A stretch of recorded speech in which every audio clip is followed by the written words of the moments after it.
current Board Federation members who are here today, David Levy, who is our Vice President, John Carlton, who is our CFO, Janine Mann, and Stuart Miller, and I have not seen Oran. Is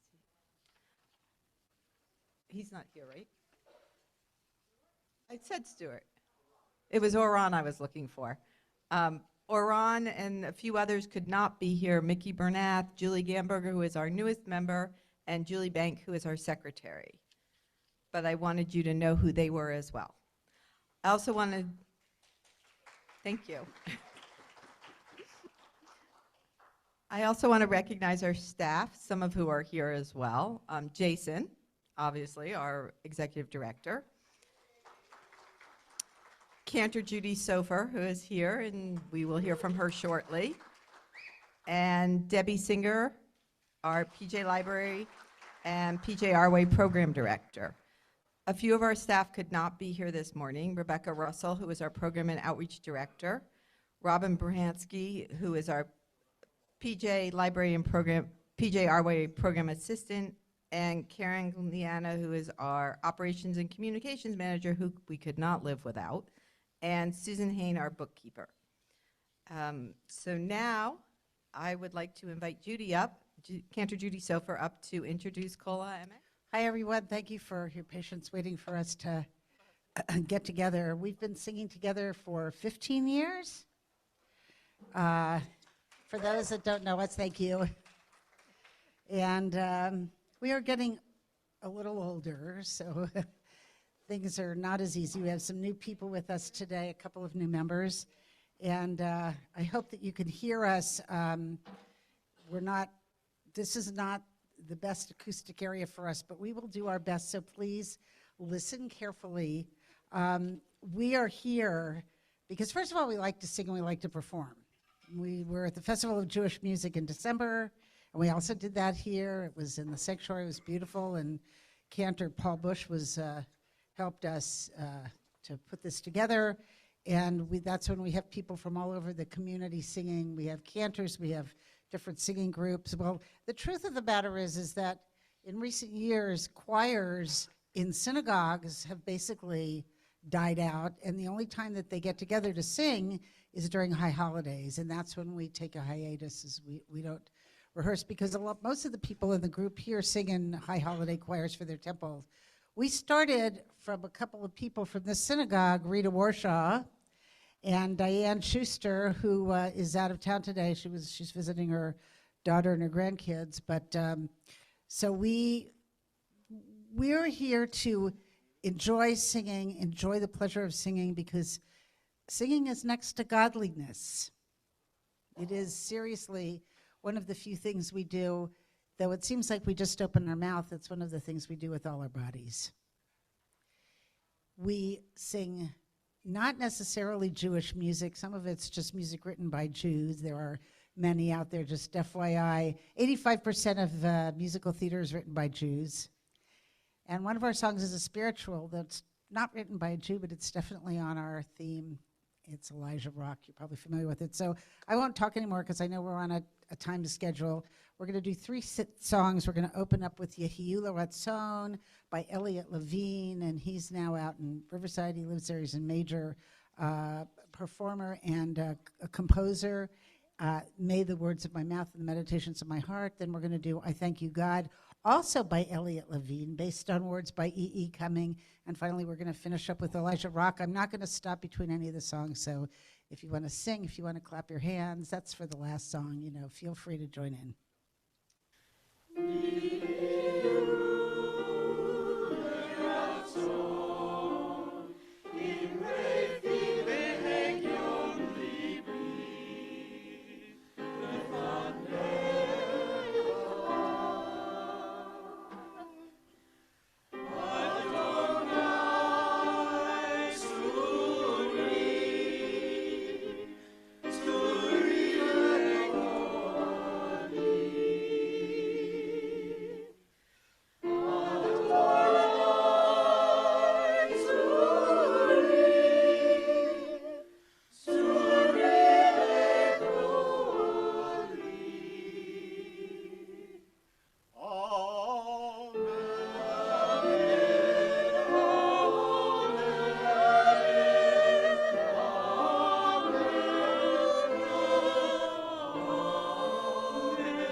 thank you, God, for most this amazing day. I thank you, God, for this amazing day.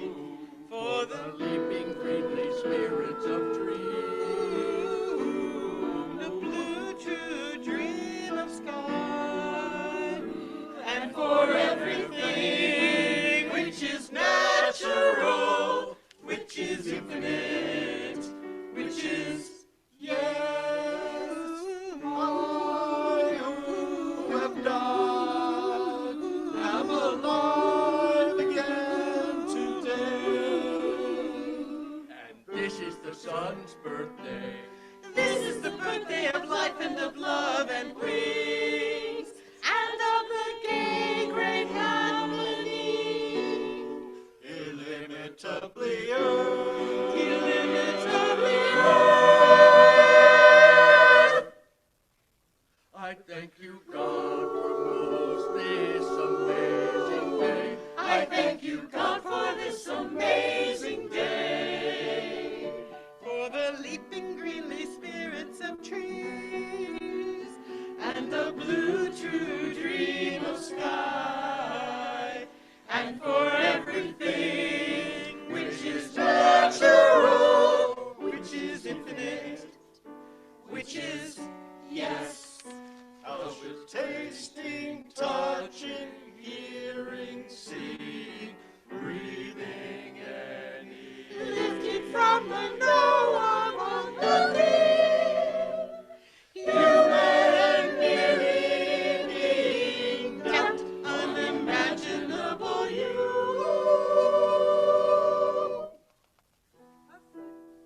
I thank you, God, for this amazing day. I thank you, God, for this amazing day. I thank you, God, for this amazing day. I thank you, God, for this amazing day. Now the ears of my ears awake, and now the eyes of my eyes are open. Now the ears of my ears awake, and now the eyes of my eyes are opened. I thank you, God, for this amazing day. I thank you, God, for this amazing day.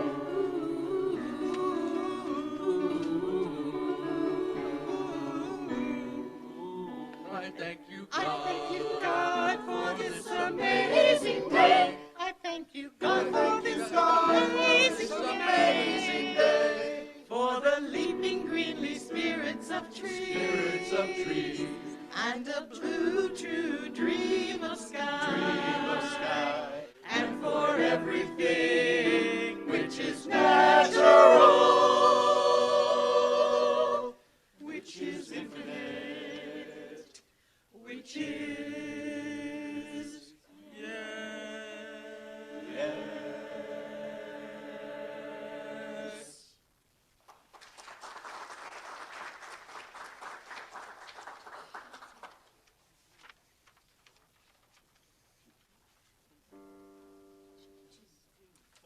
Elijah rock, shout, shout. Elijah rock coming up.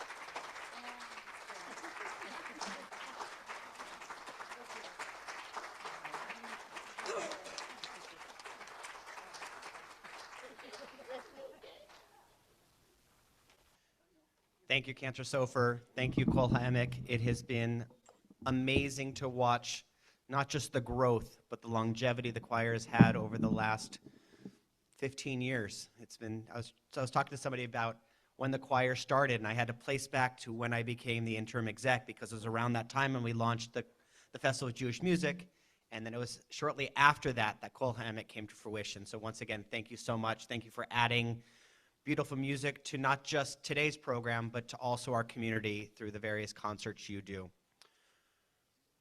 We're now moving on to our scholarship portion of our annual meeting.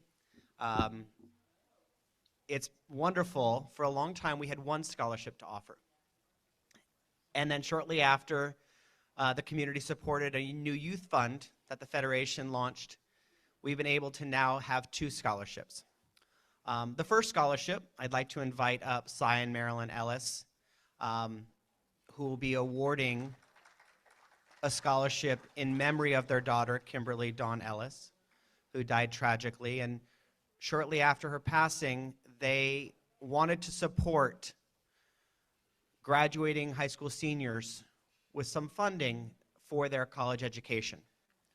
And so with that, I'd like to invite up Marilyn and Cy. I'd also like you to, you will see Kimberly's picture on the screen. And then shortly after their remarks, I'd like to invite up Avery, who is our Kimberly Dawn Ellis Scholarship Awardee for this year. So, good morning, everyone. I'm just going to make a couple of very small remarks, and then Marilyn will talk to you in regard to our daughter, Kim. We've been involved here with the Federation since the early 1970s, and Phil Liff-Grief was the staff person at that time, and maybe many of you might remember him. I started a real estate division here and chaired it for 4 years, and I was the general campaign chair for the Federation. And we've stayed involved. Our daughters were involved, and I'll let Marilyn speak about that, but thank you very much. Okay. When you lose your parents, you're an orphan. When you lose your spouse, you're a widow. But when you lose your child, there's no words. On December 9th, 1997, an event happened that changed my life forever. We received a phone call from Pepperdine Law School telling us that our daughter Kim had been in a serious accident. Kim attended South Hills High School. She went to UC Santa Barbara, and her goal was to be a prosecutor, so she went to Pepperdine Law School. She was very active in BBG. She went to the Pocono Mountains to be a camp counselor and went to Washington, and she lived life to the fullest. Kim was full of energy, lots of friends. She was in a sorority and is greatly missed by everyone. While attending Pepperdine Law School in her first year, we received a phone call that she had been in a serious accident and had been taken to UCLA Medical Center, where she died instantly. At least she didn't suffer. My older daughter, Amy, let out such a horrible scream I still remember. We have a scholarship also at Pepperdine for a first-year Jewish law school student, and that's awarded every year. And the one that won that one this year was raised in Corona.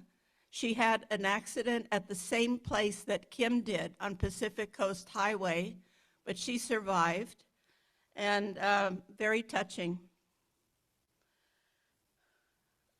I'm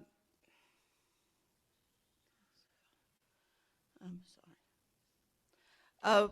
When we received this, we immediately established this scholarship and have been awarding it for 25 years.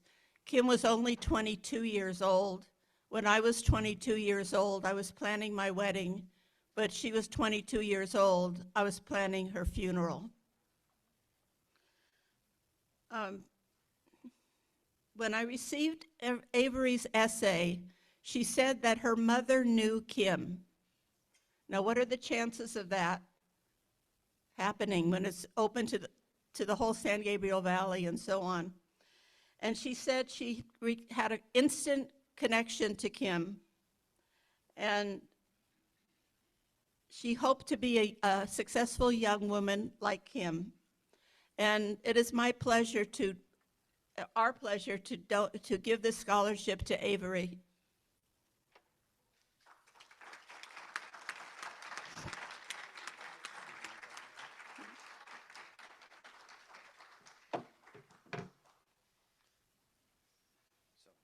what we'll do is we'll let Avery say a few words, and we'll present her with the plaque, pictures, and so forth. So, Avery.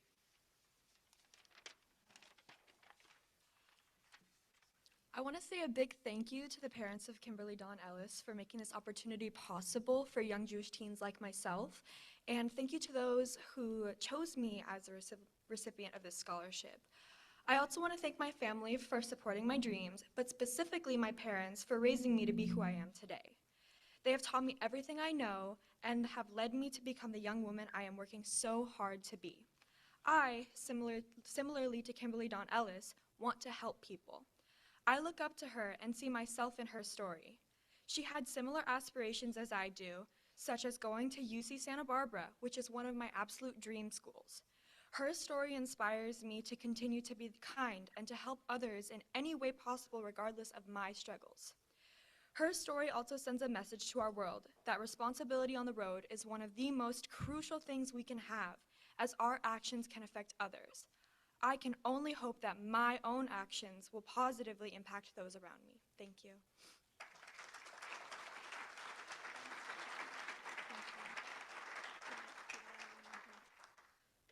I'd just like to add that I'm very active with MAD now, Mothers Against Drunk Driving. And what I do is victim impact panels where DUI offenders are sentenced to attend. They pay money to MAD, and I tell the whole story of what happened. And there's 100 or more people every time. And I was a Spanish teacher. I also do it in Spanish to a Spanish panel. And as Matt says, no more victims. Thank you. So as we're coordinating this, this plaque hangs in Jewish Federation's office, and Avery's name will be added to the subsequent plaque because we have surpassed the initial. So Avery's name will be on the plaque in the office as well. So On the plaque, it says, live well, laugh often, love much. How many have heard that? Well, back then, I never heard it. I went into a bathroom drawer in Kim's, and I got a bookmark that said that. During the funeral, a professor from Pepperdine said he had a sign in his kitchen, live well, laugh often, love much. So it was a sign. How many of you believe in signs? Thank you. So as I mentioned, a couple years ago, the Jewish Federation launched a new youth fund that was supported by the community. And this past spring, the Jewish Federation, a committee of Jewish Federation board members, created a committee to select a junior high school student to receive a scholarship from those funds. And this year's, or last year's awardee, who's, since Anya Rose is no longer a junior, she's a senior, she was the recipient. And what I thought I would do is I thought I would read her essay, because I think it captures a lot of the reason why the committee selected her for the inaugural junior high school scholarship. It is entitled, I Belong. Snip, snip. Colorful paper fell to the floor as I positioned my paper pomegranate on the dark blue card. I glued down a green ribbon beneath the calligraphy words. Your community is thinking of you. Against my jeans, I wiped my glue-covered fingers, placing my finished card on the floor to dry in the hot summer air. Throughout the past years, I've experienced unyielding loneliness through COVID-19 and the normal isolation that comes with growing up. However, my Jewish involvement has been a source of unyielding stability in an unstable and insecure world. The next day, I dropped off the greeting cards at a small house with a large, flourishing garden. I walked to the door, the stack of cards barely fitting between my hands. You're Anya, right? An older woman emerged from the blue door greeting me. Lovely to meet you, I replied. We stayed there until the sun dropped behind the trees and darkness crept up on our lively conversation. Her words traveled through her mask, alleviating the isolation I was accustomed to feeling. Judaism is the sound of my mother singing Shabbat niguns in the shower when she thinks no one is listening. Judaism is about the people, about the community that I am a part of. I seek out opportunities to involve myself in the community that likewise supports me. I deeply value each of the older congregants in my community who I continue to make cards for. I enjoy every conversation I have with other Jewish teenagers as I help them register to vote. I don't know if it's specifically Jewish, though, helping people fill out forms to vote, my Safta told me when I explained to her the work I was doing with the Social Justice Committee at my synagogue. I think working to help others is one of the most Jewish things I can do, I responded. Judaism taught me about kahila, or community. I learned about caring for the world through the value of shmirat ha'adamah, and to pursue peace or rodef shalom. At a Kadima event this past month, I bent down to tie a small girl's shoe for her. I fumbled with the small laces, but when I finished, she gave me a hug, her arms barely reaching halfway around my body. As I walked her to her father, waiting eagerly on the other side of the synagogue, haphazardly throwing paper plates and trash cans in a mostly unsuccessful attempt to clean up along the way, she talked to me. That's true, I eagerly respond, still holding tight to her sticky hand when she's finished rambling in her jumbled English. We did learn about being Jewish today. Being part of a Jewish community has helped me as I simultaneously aid others. By providing solace, joy, mutual respect, and compassion, my community has instilled values that I now apply to all aspects of my life, such as school, family, and work. The connections I have made through involvement in the Jewish community have supported me and only strengthened my desire to more fully immerse myself within Judaism and Jewish culture. Today, I received a letter from an older congregant thanking me for my handmade card. Tomorrow, I'll write back. It gives me a great pleasure to introduce Anya Rose, our scholarship awardee. Think you did a wonderful job reading that. I don't know if you guys have ever heard something that you've read out loud, but it's a terrifying experience. Awesome, so I just wanted to take this second to thank my own little facet of this larger Jewish community at PJTC, and thank them for all the work they've done to provide me with support and encourage me, and specifically facilitate and provide a really wonderful Jewish education. I specifically wanted to thank Cantor Ruth, Melissa Levy, Emily Fisher, the rest of the staff at PJTC, and all the religious school teachers I've had for answering my never-ending questions, letting me cry on their shoulders, and encouraging me to dream big and work hard. I'd also like to thank my moms for giving me life and not taking it back during my teenage years. And I'd also like to thank my brother for being my favorite ally and my best friend. And lastly, but arguably most importantly, I'd like to thank the Jewish Federation. Thank you for providing the programs and services that have supported the needs of my Jewish community and Jewish communities across the local area, as well as youth and people of all ages. Thank you for the positive impact that you've made on communities that I'm a part of and your help with pursuing higher education and continuing to learn and grow. I truly believe that education is one of the most powerful ways that we can really create momentum for change. And I'm really happy today to thank the Jewish Federation for helping me live out that value. So thank you so much.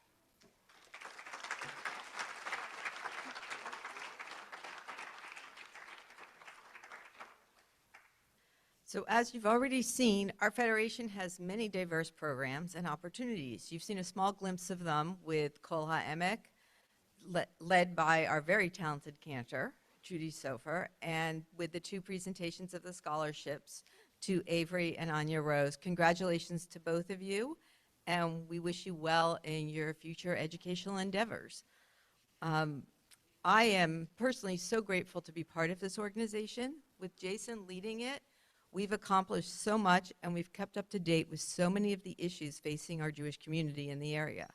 Our mission is to strengthen and enhance our Jewish community, and utilizing the community survey that we took a while ago and current events, we've been able to focus our attention on some of these matters.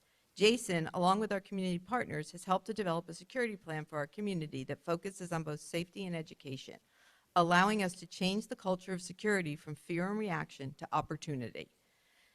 The Federation has positioned itself as the Jewish organization that responds to crises in our community, including our latest campaign to highlight the uprise in anti-Semitism and anti-Semitic events that have occurred in our valleys. And while this is an important focus of our federation, we also have many programs that are just as important and successful. And our first one, which is coming up soon, is Every Person Has a Name, our Holocaust Memorial Program. In 2022, we were able to have a hybrid event with 25 hours of scores of volunteers reading names out loud of men, women, and children who perished at Babi Yar.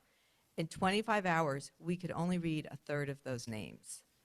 It's a solemn and powerful event, and I encourage you to participate, either reading names or just joining us at the Rotunda at Pasadena City Hall to sit and listen and see the exhibit. We will begin reading the names on the evening of January 21st. If you're interested in participating, and I encourage you to do so, please call the office or speak to Jason today. Another great program we have is our PJ Library program, headed by Debbie Singer, with the assistance of Robin Brzezinski and Karen Galeana. We have grown to more than 1,500 participants with Debbie doing this, and it's all because of her outreach. I was reading through some of John's old speeches, and 2 years ago we had 1,000 participants. So we've really grown. We've been able to return to many in-person events this time, including our 4th Night of Hanukkah concert with Jason Meshes, and we look forward to many more in 2023. We've also just finished up our book festival in December with our final event, which was a hybrid event hosted at PJTC on December 10th. Most of our sessions were hybrid, with a few being offered only on Zoom. Rebecca and the book festival volunteers ran a great festival and handled the glitches that inevitably come with using technology with grace and patience. We had more than 700 participants across 12 events. And our cultural arts program also got to return in person with performances and 2 very successful live theater performances, even with an unexpected need to reschedule for a COVID outbreak. Kol HaEmek and the Jewish Festival of Music also returned to in-person events. And our COVID-era cooking connection has been so successful that we will continue it on monthly online, and Cantor Judy Sofer was finally able to return and lead a very successful trip to Israel this past fall. We also had the opportunity to create a new mailer, which I hope all of you get. With our J-Life turning to an online format only, our board felt we really needed something to get into your hands in the mail. And we didn't want to go back to the old black and white newsletter that we sent out. And we came up with the idea of this Federation Focus. It allows us to highlight special events and help our community get to know our staff, our board, our community leaders, and it will continue to show up in your mailboxes filled with upcoming events, highlights of particular programs, and introductions to various groups in our community.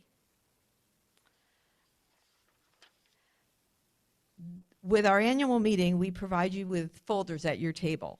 In them, among other things, you will see a summary of our financials. This year, the picture provided in this is unusual for Federation. Along with our second PPP loan, which became a grant, and a very generous gift of $50,000, which helped us and our community members get the purchase equipment for the virtual services like we are using now, and other events, we look very flush. With these 2 one-time gifts, we have a positive picture, but we more typically run close to break even or even at a deficit some years. We are so grateful for all the support we receive. The support allows us to do what we do and continue to develop new programs as the needs arise in our community. I'd again like to thank our staff, our Board of Governors, our volunteers, our supporters, our donors, and our community partners. It's because of all of you that we are able to accomplish so much. I'm now going to invite Jason up to introduce our keynote speakers. So one of the beauties of technology is being able to have both in-person speakers and virtual speakers. And with that, it gives me great pleasure to be able to welcome both Peter Dreier, who is in person, and then you'll magically see on screen Josh Rawitch, who is the president of the Baseball Hall of Fame and Museum, actually the National Baseball Hall of Fame and Museum. Included in your notebooks, in the folders, was actually the bios, but I wanted to highlight just a couple things first for you. Josh has spent more than a quarter century working in baseball before assuming his role as the National Baseball Hall of Fame and Museum president in September of 2021. He is native of Los Angeles. He attended Indiana University, where he received a bachelor's degree in sports marketing and management with a minor in business. He and his wife, Erin, are the parents of 2 children, Emily and Braden. And Josh, correct me if I'm wrong, but it is your son that's becoming bar mitzvah this summer, correct? You got it. Yep. Okay. If we can get his sound up in-house, that would be great. And I'm about to transition into our discussion. But before I do, I also want to introduce Peter Dreier. Peter is a professor at Occidental College. He is a member of our community, and he is known for creating what the late Congressman John Lewis called good trouble. He is the author of many books, including 2 that we have on sale today. We'll talk briefly about those today, and those of you in attendance in person will be able to purchase those books. But I could think of no better person for myself and Josh to be in conversation with today, talking about Jews and baseball, because I've known Peter for a number of years, and although as a Giants fan, I know that's an unfamiliar territory here, but as a Dodger fan, Peter attends many games and is a great baseball enthusiast. And Josh, so we can get allegiance out of the way, before you became the Hall of Fame president and before you were working for the teams you worked for, what was your favorite baseball team? I grew up a major Dodger fan and then got to work for him for 15 years. So it doesn't get a whole lot better than that. But oddly enough, when you go work for another team, you tend to lose your fandom. And I shifted to a Diamondbacks fan and haven't quite shifted back yet. So my apologies to any of the Dodger fans in the room there. Or let alone me, there are a handful of Giants fans here, which is why they're my favorite people. Now, I'm near the microphone. Yep. So we thought what we would do is, and we were thinking about this event, and Josh, thank you so much for being here. Peter, thank you for being here in person with us. We wanted to discuss the idea of the connection of Jews in baseball, because there really is a major connection for that. And so before I get into that, I want to kind of gauge the room a little bit. But for Peter and Josh, when did your love of America's pastime begin, and what has kept it going all these years? Josh, you want to go ahead and start? Sure. I mean, I really do remember very, very early on in life playing t-ball. My parents signed me up for t-ball, and I fell in love with the game. And I can remember going to my first Dodger game. I was probably around 6 or 7. I kind of have memories of a 1983 game that I believe was my first one. But man, it probably really started growing when my Uncle Marvin sent me a set of baseball cards, not even a few packs of cards, right around 6 or 7 years old. And I just became hooked. I became hooked on the game in every imaginable way. And I've played it through high school, started working in it when I was 18 years old. And the game itself is probably responsible for, I don't even know what percentage of my life successes, but it's a very large amount, and I still love it just as much to this day. Great. Peter, how about you? I can't remember a time when I wasn't a baseball fan. I was probably a baseball fan in the womb. My parents probably went to some games, and I was listening from inside my mom. I was a Giants fan growing up, but I was a New York Giants fan. That's how old I am. And then they broke my heart when they moved to San Francisco. And my first hero was a guy named Johnny Antonelli, who was a pitcher, who was the best pitcher in baseball in 1954 when I was 6, and now you know how old I was. And quick story, my uncle came back from a Polo Grounds game, which was where the Giants played, and he had a glossy 8.5 by 11 photo of Johnny Antonelli that he'd gotten for me, and it said, "To Peter Dreier, a future major leaguer, your friend Johnny Antonelli." That was in 1954. I still have that photo, and I've carried it around every time I've moved. When I was up in Cooperstown a couple summers ago giving a talk, I drove over to Rochester to meet with Johnny Antonelli, who was then 89 years old. And sometimes you meet your heroes and you think like, oh no, they're going to be jerks. But he was an amazing person. And I brought with me a copy of the photo that I'd gotten, that my uncle had given me. And his wife said to me, "That's not Johnny's signature." So obviously my uncle had written to Peter Dreier, a future major leaguer, your friend. So I went back, and about a week later I got another piece in the mail from Johnny Antonelli, the same photo with his real signature. Yeah. So baseball can break your heart, but it can also lift you up. So, as we continue, what do you feel is the connection between Jews and baseball? When do you feel it began, and what do you think the reason why? Josh, we'll start with you.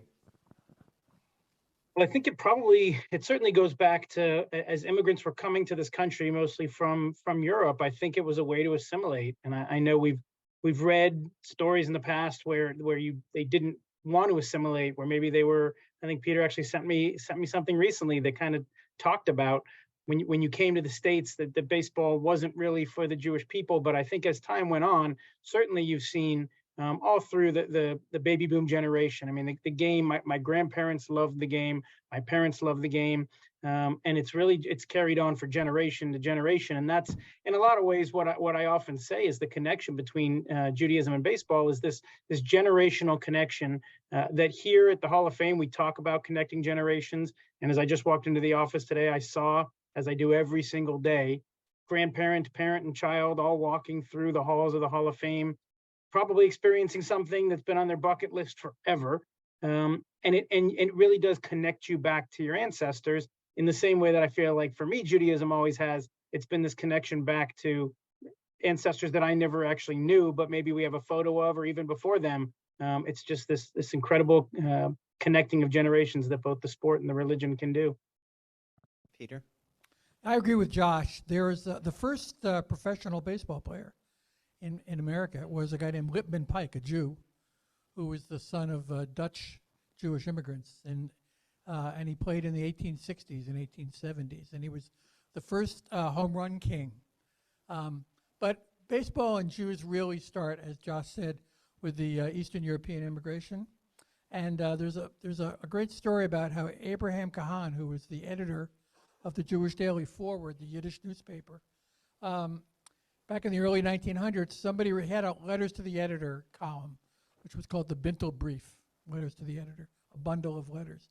And somebody wrote, an immigrant dad wrote into the newspaper in Yiddish and said, "My son wants to play baseball. I want him to study the Torah and get a good profession. I don't want him out on the street playing with all these tough guys. What do you recommend?" And Abraham Kahan sent back published his answer. He said, "If you want your son to be an American, then you have to let him play baseball." So, and over the years, a lot has been made of both Hank Greenberg and Sandy Koufax specifically about not playing on Yom Kippur. Do you believe that if a current or future Jewish baseball player made the same decision, it would have the same importance or draw the same kind of attention as it was back then? Yeah, I mean, I certainly think it would depend on the level of the game. I mean, certainly when Sandy did it, and that was a story I heard all throughout my childhood, and every kid since that moment has heard about that story. It probably resonated because of the significance of the game. This wasn't just a meaningless game down the stretch where two teams are out of the race. You're talking about the World Series. And when I was fortunate enough to work with Sean Green back in 2001, when I was covering the Dodgers for MLB.com, and I worked with Sean on a first-person piece explaining his decision. And it was down the stretch; they were in a pennant race, and he made a similar decision, mainly really just to be a role model. It wasn't for him about his religion the way that it was for Sandy. I think if it were to happen today, it would certainly depend on the significance of the game. Obviously, social media being what it is allows things to completely blow up overnight. So, I mean, if it was a significant player, a Max Fried or an Alex Bregman, somebody who was quite good and who was sitting on a meaningful game, I do think it would have a pretty major impact. But I don't, I mean, again, I think it would probably just depend on the circumstances. Peter, what do you think? Well, there were 14 Jews that played in the majors last year, and none of them had to make that decision because even though A couple of them played in the World Series. Because the way the game has evolved, the odds of the World Series being played during Yom Kippur have decreased a lot. So, and even on Rosh Hashanah. So we may not ever have to have that dilemma again. But I agree that if it was a big star, if it was a Max Fried or Alex Bregman or someone like that, or Jock Peterson, then they have to explain why. And what Josh knows this. What Sean Green decided to do was to play one game and then to take another day off. So he played on Erev Yom Kippur, but he didn't play the next day. Right. It's fascinating to be thinking about something like this that we all grew up with, and knowing, Josh, as you pointed out, it being an entirely different time and place because of media, but also in many ways, I think the significance of the, I don't want to say the significance, but kind of how athletes are now seeing themselves in a different light, in that sense of, you have Charles Barkley, who once famously said, "I'm not a role model," yet he was. And other athletes sometimes don't come out to make a stand the same way that they may have used to. Do you think that is evolving? Do you think, and leaving Judaism out of it for a second, except for Jewish players, think about it, we have the rise of anti-Semitism, we have a whole bunch of other things. Do you feel that because the players are not significant enough, meaning that stature-wise, they are not in the same caliber or see themselves in the same caliber of needing to come out and make a statement or say something against what they're seeing of society's ills? Or is it just something entirely different? I certainly think there's a pressure now probably that didn't exist before to speak up, because you were often able to hide behind the "I'm just a ball player, I'm not a role model" sort of mentality. And certainly in the last 3 to 5 years, we've seen that change. And I do think that when someone sees something that's wrong, they are expected to speak up, which I think is actually a good thing. I don't think that athletes should just be robots and that they shouldn't have opinions on the things of the world around them. They're human just like the rest of us, and they do have a platform with which they should be sharing their thoughts. And as long as it's not impacting what's going on when they're actually out on the court or on the field, I have no issue with that. But I do think it does become harder, because it certainly puts a target on your back in ways that in the past may not have been quite as evident. You might get hate mail, you might get somebody sending things to your house. It's probably a lot different than every time you open up your phone, you're just blistered with negativity and hatred and anti-Semitism or racism, what have you. So, it goes both ways. I think in some ways it's easier to speak up now, in other ways it's harder to speak up now. But I do think they're expected to speak up now because they've got people telling them that that's the right thing to do.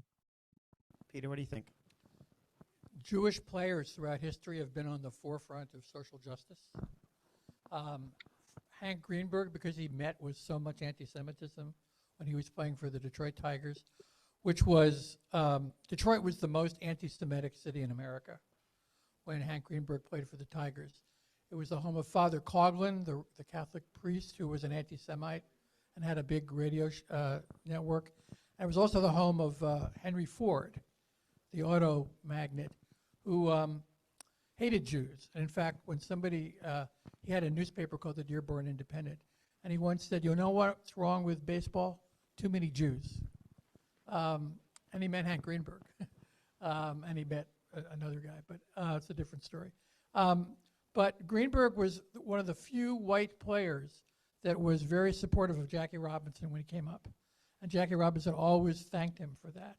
And I've got lots of stories about Jewish players who were outspoken. Brad Ausmus was, who was a catcher and later a manager for the Angels. When he was a player, he was the most supportive of his gay teammate, Billy Bean.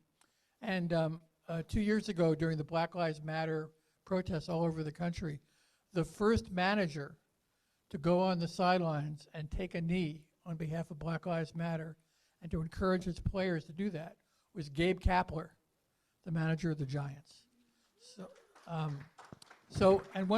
But I also think that most of the Jewish players today feel an obligation to be role models for the Jewish community.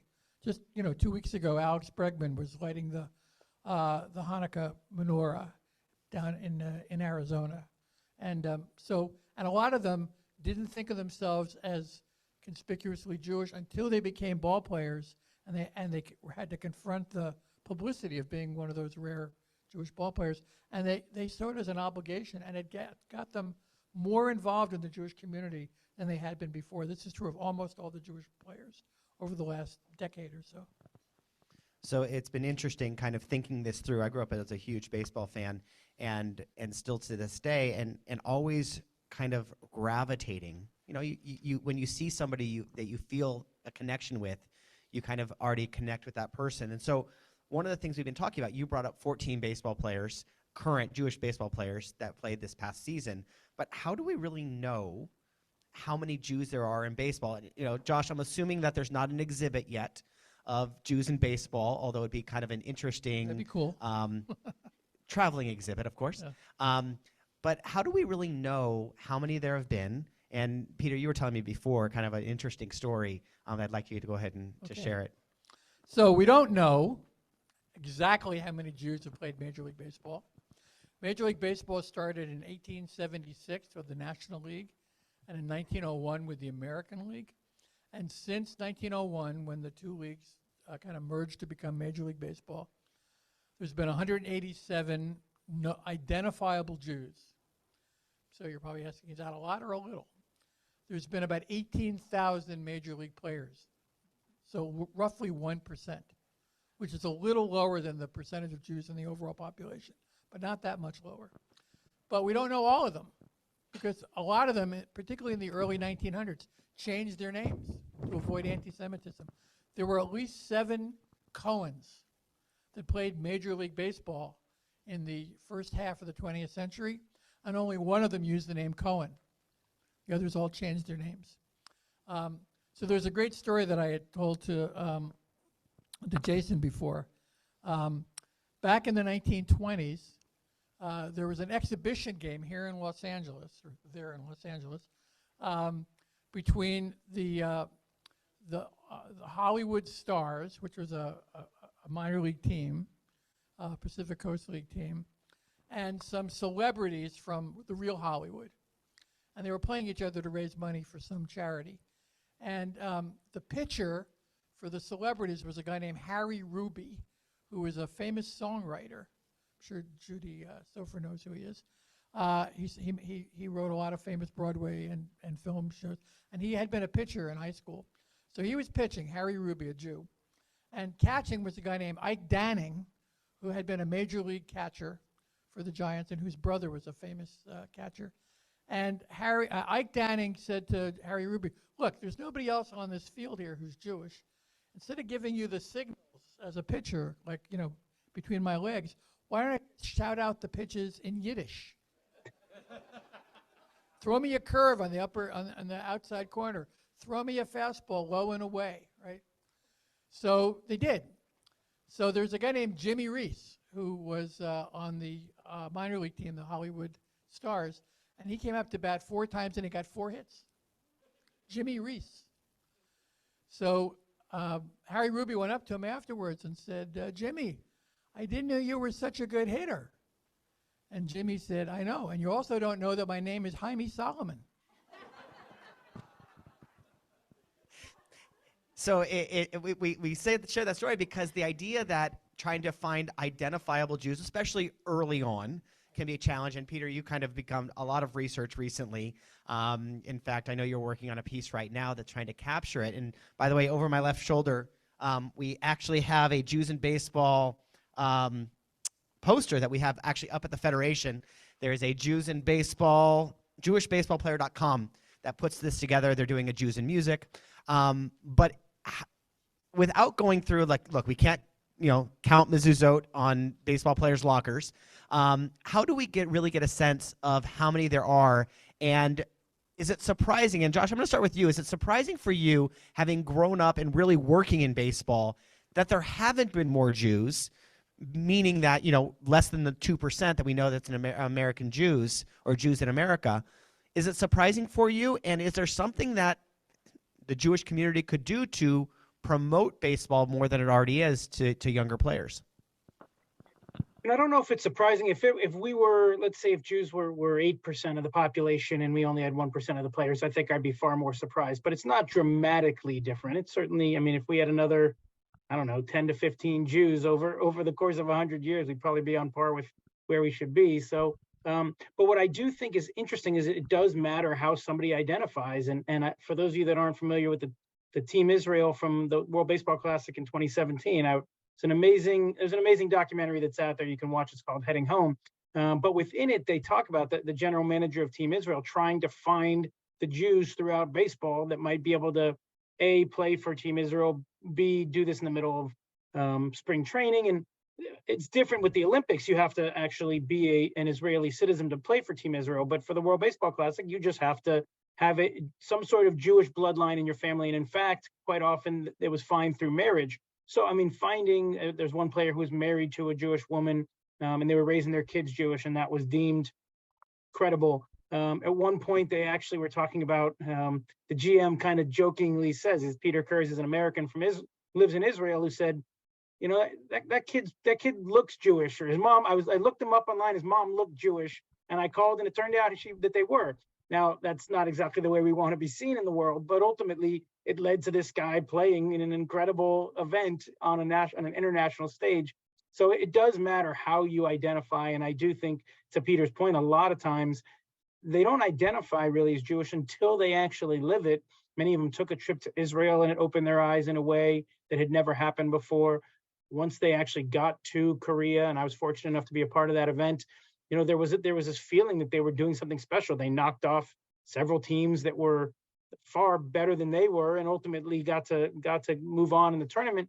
And I think that really, in a way, made them feel a special pride about being Jewish that maybe they didn't have before they started that event. So, you know, I guess in a lot of ways, it's how do you identify? If you convert, you're Jewish as well. So, I guess I'm not surprised, but I am glad that it is now much easier, frankly, through means of the internet and research and whatnot, to find those who have Jewish heritage, to find those who identify as Jewish players. And certainly it's become much easier for Peter and the team in Israel to put together a team that's going to play this March in the WBC and hopefully make some waves.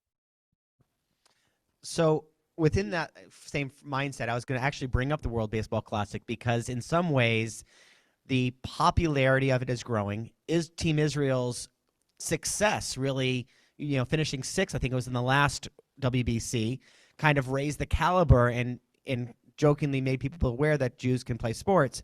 But do you think that will also help in prominence of kind of reaching other Jews to consider baseball versus other sports that many of them are now playing, leaving football aside for a moment? But do you think that the World Baseball Classic is going to be helping not identify more Jews, but make people feel more connected to baseball and that Jewish history and that connection? Well, one interesting thing about Team Israel is that almost all of the players are Americans or Canadians. And Israel tried to have its own professional league, and it didn't work. But I do think lots of American Jews went to see Team Israel play, and there was a lot of pride there. And I think that helps, particularly in this time of rising anti-Semitism. It's good to have those positive events and positive role models. I also, as I said earlier, there are 14 Jews that played on major league teams last year. And this is what I spend my time on instead of like doing the research I'm supposed to do for my real job, because it's more fun. So there were 14 Jews. Half of them came from intermarried families. That wasn't true 50 years ago, right? But most of them were raised Jewish. Out of the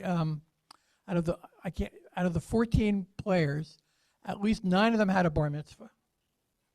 And there's something interesting I discovered the other day. 10 of them came from California.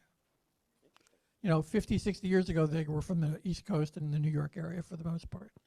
And 11 of them have been going to college, right? So there's a whole new kind of Jew that's playing baseball now.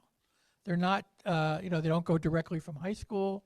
They're not religious for the most part, but they become more Jewish as they become celebrated for their Jewish identity.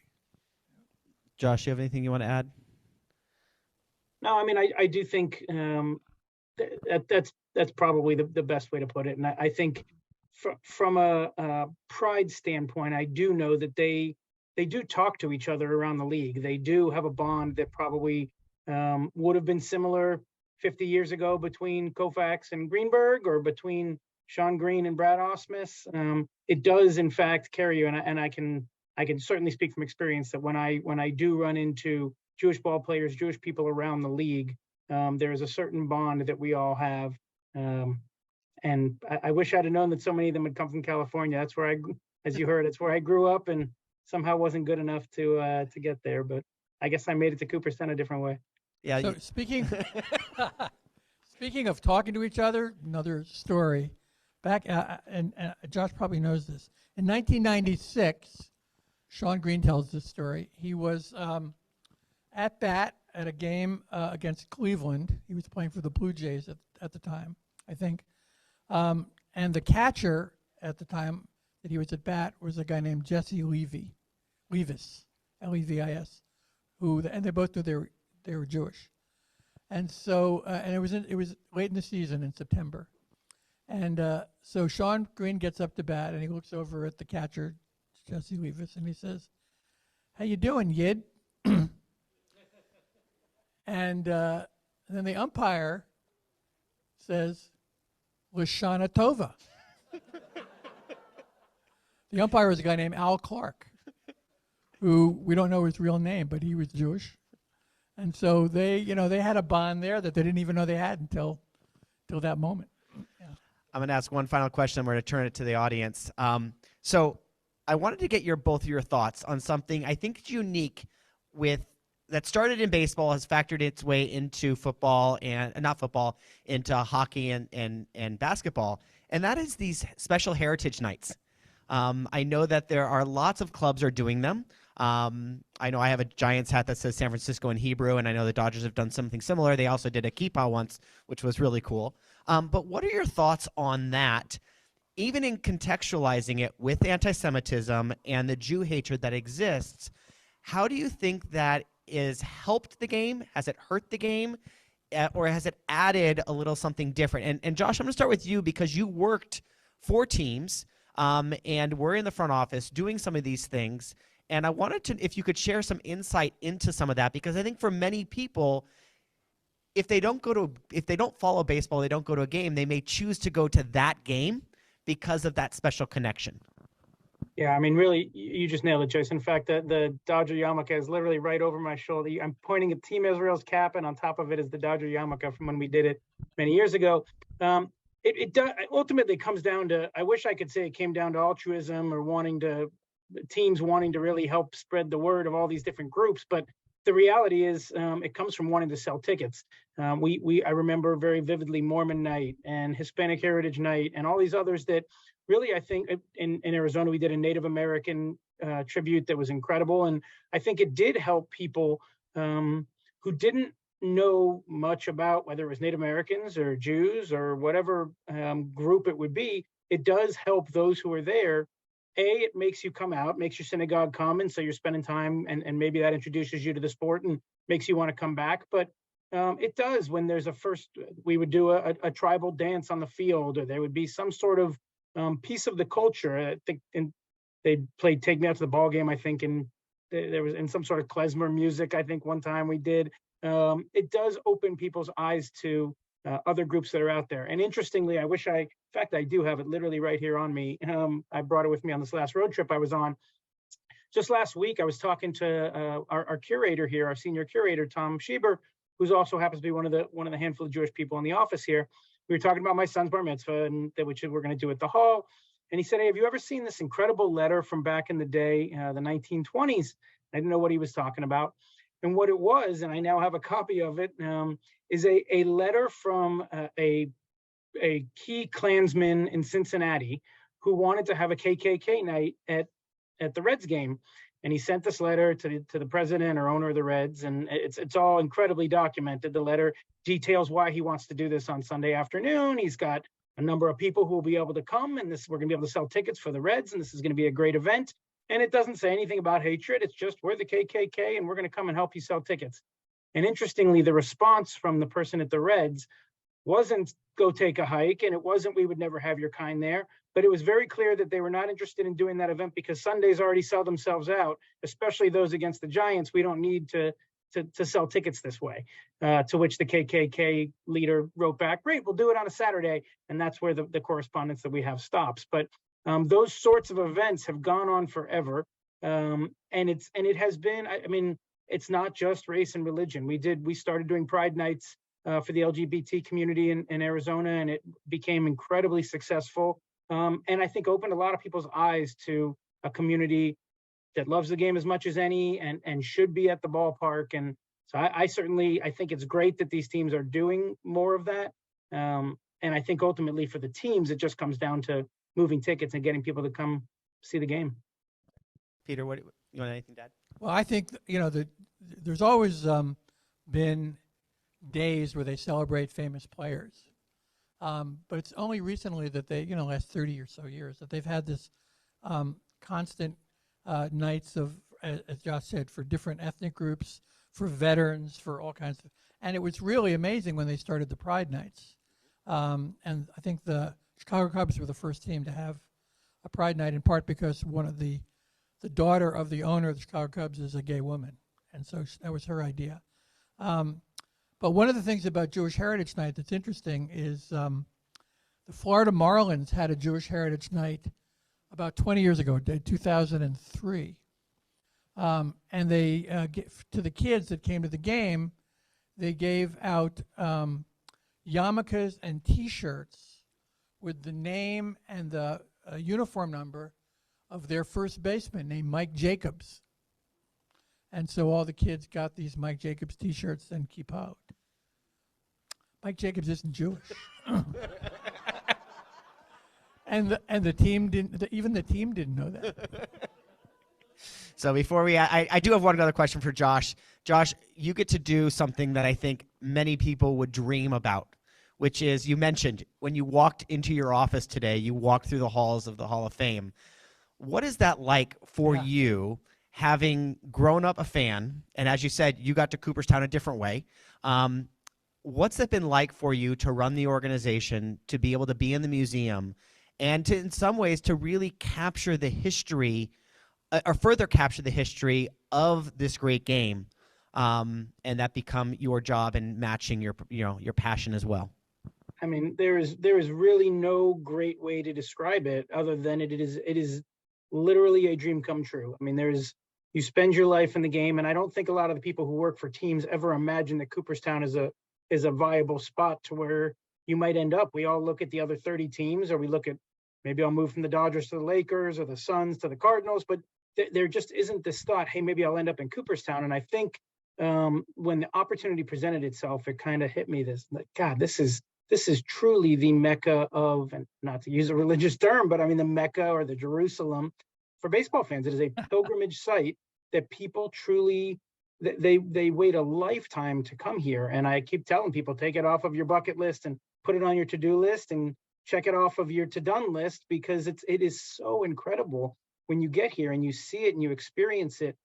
It lives up and then some. And certainly walking in here and working every day in the ways that the things I get to do, I am incredibly grateful. And honestly, if I never worked another day in my life, I will have lived out every little kid's dream.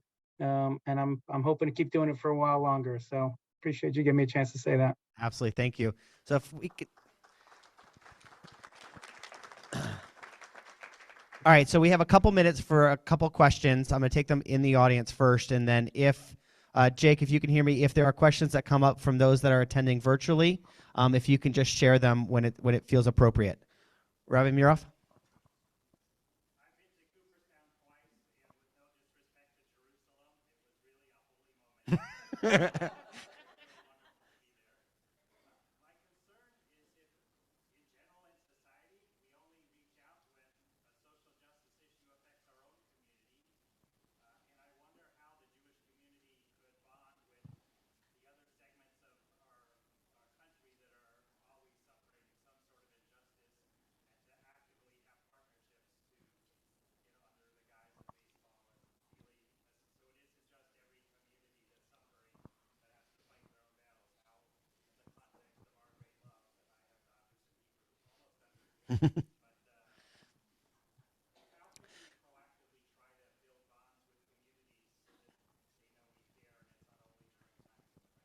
So the question, Josh, I don't know if you could hear the question, but how can different ethnic groups come together, whether it's for social justice or something else, instead of being a reactive, but from a proactive standpoint, utilizing baseball as the basis or the foundation in order to kind of work together to work to eradicate the social ills in society? Peter, I'm going to start with you. Well, everybody knows that there's been a long tradition of Jewish-Black collaboration, some tensions, of course, as well. I think it's no accident that Gabe Kapler, one of two Jewish managers, was the first one to take a knee and support Black Lives Matter. That sent a great signal, and he's very outspokenly Jewish. And, here's a commercial. If you're interested in reaching out beyond the walls of your synagogue or the walls of the Jewish community, we have a social justice committee at Pasadena Jewish Temple and Center, which is doing a lot. And next week we're having a Martin Luther King Shabbat. So we're trying really hard to break down those barriers and break down those walls. As a follow-up to the question, Josh, I'm going to turn it to you. Is there something that the Hall is thinking about doing or has done in the past to kind of do what we just discussed?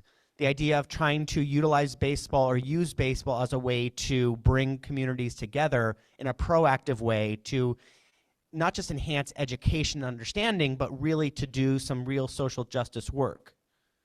Yeah, I mean, what's interesting is the project that we're currently working on, our next major initiative is a Black baseball initiative that is a complete redo of the exhibit that we opened 25 years ago, because the world has changed and social justice has in fact become a very important part of what our whole country finds necessary. And so when you look at what we're going to unveil in about a year and a half, a little over a year, it will be completely different than what we did in 1997. And that'll be because it'll be told from the perspective of Black baseball players, general managers, curators. So I think that the key is really continuing to push it to the forefront. It's making sure that we are standing up as allies for one another. Peter mentioned that Gabe Kapler took a knee for Black Lives Matter, but he also wore a rainbow cap on Pride Night that we have here at the Hall of Fame. He was also my Hebrew school classmate. Gabe and I grew up together. So I think the key is that when people see injustices, they have to speak up. And it's not just when it's an injustice towards your community. Obviously, it's when you see it for others. And I think it's why you saw quite often, I think there's one Jewish NBA player who got asked over and over when there were anti-Semitic comments made by an NBA star recently, what he thought, and you didn't hear anybody else speaking out in defense of Jews. And that, I think, ultimately, that's where we really need to speak up when we see injustices on other minority groups, and they need to speak up when they see it happen to us. Any other questions?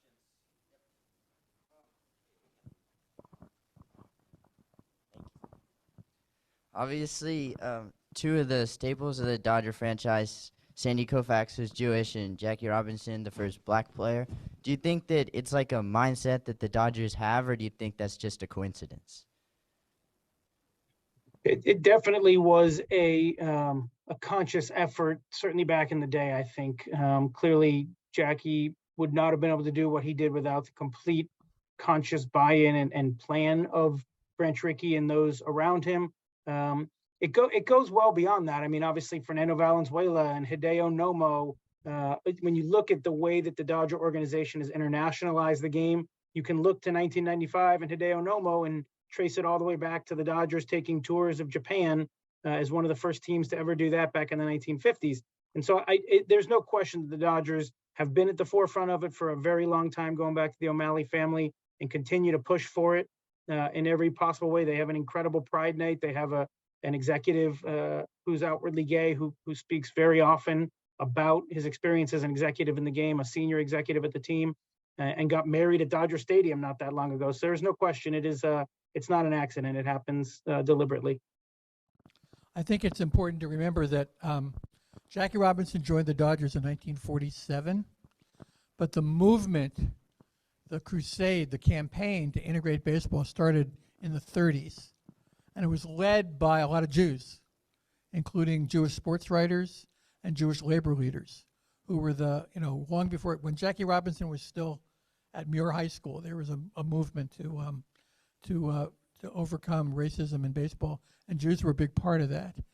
Also, it's important to realize that when Jackie Robinson went to Montreal, his first year in the minors, his best friend was the sports writer for the local Montreal newspaper, and he and Jackie and his wife and this guy named Saul Malpin and his wife became best friends, and she taught Rachel Robinson how to cook Jewish food, which is Jackie's wife. But the most important thing I think about this was that Brooklyn in the 1940s had about 3 million people, 2/3 of whom were Jewish. It was a huge Jewish community, and the Jewish community really supported Jackie Robinson. And the Dodgers, when they hired Sandy Koufax out of Lafayette High School and University of Cincinnati, he was from Brooklyn, right? So they wanted a local boy. And so there's always been, as Josh said, within the Dodger organization, an understanding that they wanted to be path breakers. And they've done it. And the one path breaking I'd like to see, maybe I don't want to put Josh on the spot here, but the one person who should be in the Hall of Fame that isn't is Curt Flood, who was a great outfielder, a 7-time Gold Glove winner, 300 batter, who sacrificed his career to sue Major League Baseball over the reserve clause, which he thought was a form of indentured servitude. And last year, the Hall of Fame inducted Marvin Miller, who's Jewish, who was the first director of the Players Union, who was one of the most important people in the history of Major League Baseball. It took a long time for the Hall of Fame to induct him, but I'm glad they did. Josh, do you think Curt Flood has a chance? I do. It's interesting when you mentioned that to me on email. It brought back a memory of my dad taking me to a batting cage in the San Fernando Valley where Curt Flood was signing autographs. It was like an 8 or 9-year-old. And I remember learning about, I didn't have any idea who he was. He was just a ball player signing autographs. And it made me learn about who he was and what he did. Obviously changed the game immeasurably. And he will have a shot again in 2 years when we have our era committee process. That's actually one of the great things, is that for those who are overlooked by the BBWAA, which is the Baseball Writers Association, we do have a second process. And so he'll have a chance in 2 years to be on a ballot, to be looked at by a committee of people that will take into account everything he's done. And there's been a lot of people who many thought, their time has come, it's never going to happen, and then it happens. And so couldn't guess what's going to happen, but he'll certainly have a shot again. That's great. And we do have to close tonight. Josh, I want to give you asked a question in the chat, and I want to go, let you reciprocate to Peter. Did you write the question about the baseball cards? No, it looks like it's my dad who weighed in. Okay. Again, the beauty of technology. Yeah, exactly. It's all right. There is, in fact, a Jewish baseball card set that's out there, and he was asking if there's been an updated version of it. I'm not aware of one, Peter. I don't know if you've seen it, but I do have it, and that's pretty cool. Yeah, about 10 years ago or something like that, a guy named Marty Abramowitz put together a list of Jewish baseball players on baseball cards. I don't think he's updated it. Maybe there's a chance to kind of get him to update it, or we need some more players to make it. Yeah. So, Josh, thank you so much for this. We really appreciate it. Peter, thank you so much as well. Those of you that are here, please feel free. Peter will be here. He's selling his books. They really do capture, and he does have this little side gig that is really kind of, both Josh and I think he may be at the forefront of Jews in baseball, because there really is, you've captured a lot of information. We look forward to seeing the article you're working on, and really appreciate you taking the time. Josh, thank you for being with us. Thank you for also being a Jewish professional in a different way. And really being prideful of who you are, where you came from, and I'm assuming you really do utilize all of those skills and the values into the work you do at the Hall, and we really appreciate it on behalf of the Jewish community, and as well as baseball fans as well. So thank you so much. It's my honor. Thanks for having me. Sorry I couldn't be there in person, but it's all right. I'll be out there soon. That would be great. Thanks again, Josh. Thank you, Peter. Now, as we transition, I'd like to invite back up Cantor Judy Sofer to award this year's Volunteer of the Year.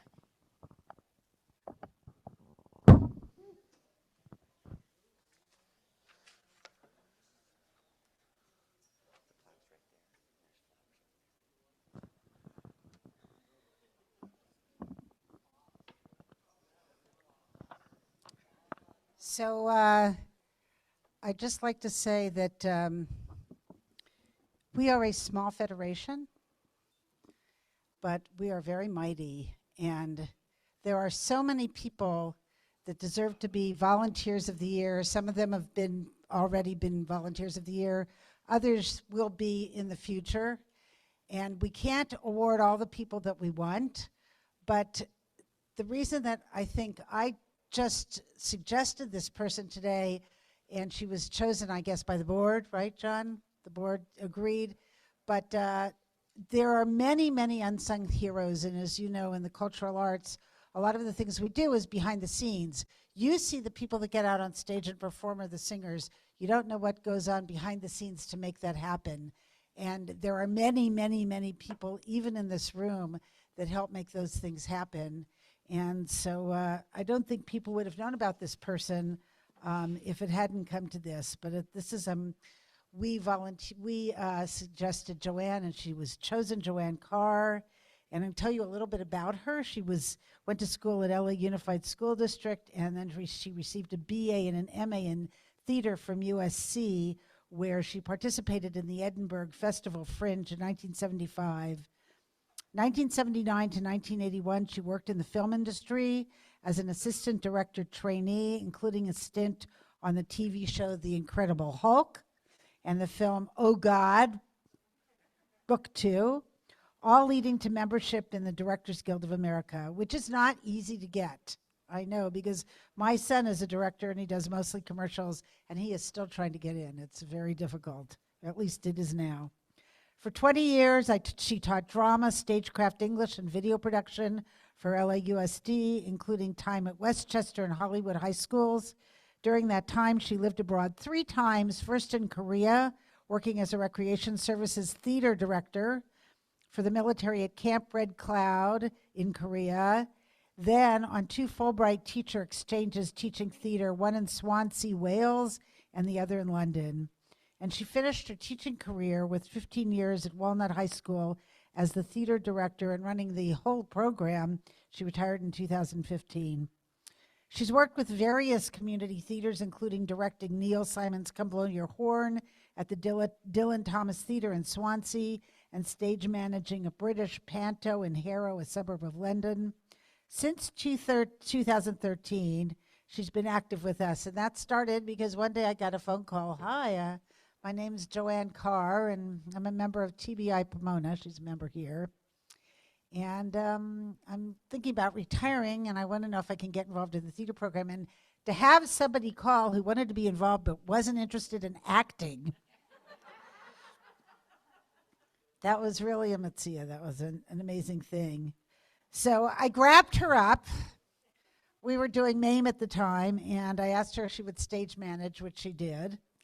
And she's become more and more an active member of the JFET Players. She's directed several shows, assisted in various ways, and I'm going to tell you a little bit about that. First of all, because of her background and her training, and I'm trained as a director too, but one of the things I didn't learn very well is lighting, and Joanne lights every single one of our shows, whoever directs them. And I'd like you to know that if you didn't have a really good lighting director, you would not be able to see anything. So that's very, very important. She's, and that's besides the directing the shows that she's done. She did Lend Me a Tenor last year, and which other ones did you do? A couple, that was with Play On, Twilight Zone she directed. And so she always is, we have a revolving group of people that direct, but she's always there to help out in any way. She heads our play vetting committee, and that's a really difficult thing because as the Jewish Federation, our motto is we have to have some kind of a Jewish connection in the plays we do. And like I said before about musical theater, there's always a Jewish connection to the musicals. There's not always the same Jewish connection to straight shows. And we read a lot of plays. I'm actually not in it. It comes to me afterwards. But we read a lot of plays to find something that would be interesting to the community. It doesn't have to be Jewish in any way, but have the Jewish connection. Because, again, our goal is to show the Jews in the world what we have that is so special here culturally. And since then, and being active, she also does the participatory play reading group, which started when we went into quarantine, and we wanted to continue. We managed to keep on going all through the pandemic period, and she's the one that ran it. She found plays. Anybody who wanted to read, and she would do it online. They did it in Zoom, and she still runs that to this day. We still do it every couple of months. We've had an incredibly interesting group of people get involved with us that are happy to come in and read the scripts during these Zoom opportunities that they would never come up on the stage. So if you ever thought of acting, please get involved in this. They send it out in our announcements. And finally, I think the thing that's the most unsung hero is that it's 2 years ago since that now, I think 2021, I went to Jason. I said, Jason, I'm watching all these cooking shows online, and they're so awful. I said, I can do this, and I can do it better, and I can do it faster. And I don't know what your opinion is, but he agreed to let me try because we wanted to film people in the greater Jewish community, San Gabriel, Pomona Valleys, and each time have them do something else that was a food that would either be a culturally Jewish food, or a food connected some kind of holiday like Shabbat. And so we did. We started out, and I never really studied editing. And let me tell you, the trick in no matter what you do is in the editing. And Joanne says, well, I know a little bit. I'll come and try. Every single month she comes and she spends hours with me editing all of our Jewish cooking connections. This is really difficult. It's really tricky. And I applaud you, Joanne, because I still haven't learned how to do it like you do. I'd like to invite up Joanne Karr, our Volunteer of the Year.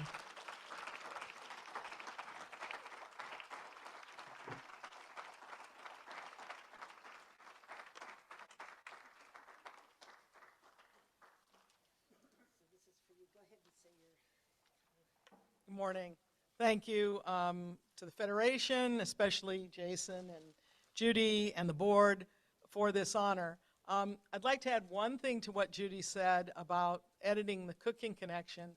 I don't cook at all. If you can't make it on a barbecue or in the microwave or the toaster oven, then it doesn't get made, and even that's an effort for me. So the irony is not lost on me. Anyway, I just have a few remarks. I have a script, which is important. I remember getting the snail mail newsprint version of the Federation newsletter about 10 years ago with an ad in it for participation in JFED Players and a production of the Pajama Game. At the time, I never got around to calling, but a year later, as Judy mentioned, I saw an ad for MAME, which was one of my favorite shows. And so I did call, and as Judy mentioned, the fact that I was interested in backstage work, she almost jumped through the phone to welcome me to JFED Players. And I have been on stage in a couple productions, but I was immediately put to work as sort of as a backup stage manager, and I've been involved in one way or another in almost every show since. Arthur Miller is one of my favorite playwrights, and he regarded theater as, quote, a serious business, one that makes or should make man more human, which is to say less alone, unquote. Theater emphasizes our identity as human beings and brings us together, whether by working in unison to create an ephemeral piece of art or by sitting in the dark with friends and strangers, silently sharing ideas and emotions. The Federation and JFED Players have helped me discover and emphasize more of my own Jewish identity, and have brought me together with others I probably never would have known. Among other things, I've expanded my Jewish community, gone to Israel, participated in Havdalahs and Holocaust remembrance events, and of course, made a bunch of friends. And I've been able to create theater, thus also contributing in some small way to the humanity of others. Once again, thank you for this honor.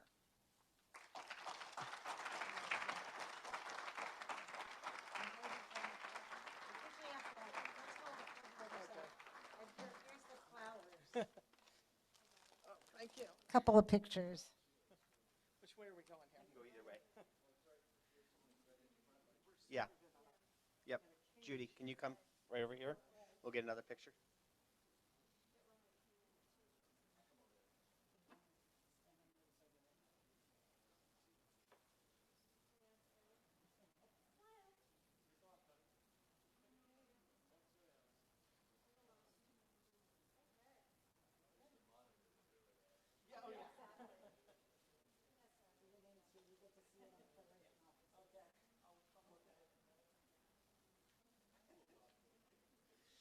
So the plaque we held up will also be up in the Federation office, so for everyone to see. As we wind down our meeting, it gives me a chance to highlight a few things that Julie Solberg mentioned, but also kind of going into the year ahead. Julie mentioned the comprehensive community-wide security plan we established and worked very closely with our community partners, as well as Secure Community Network and the FBI to develop. And we are really appreciative of congregations like Temple Beth Israel and Pasadena Jewish Temple and Center and Temple Beth David and others for the work that and commitment they have made to security. Because ultimately, as we all know, no matter where we go, we are now potentially a target. And I don't mean that for the Jewish community. I mean that collectively anyway, in any shape or form. And so the work that we've been doing to kind of eradicate the fear of security and around security has been something we've been working very closely on, and we will continue to do so.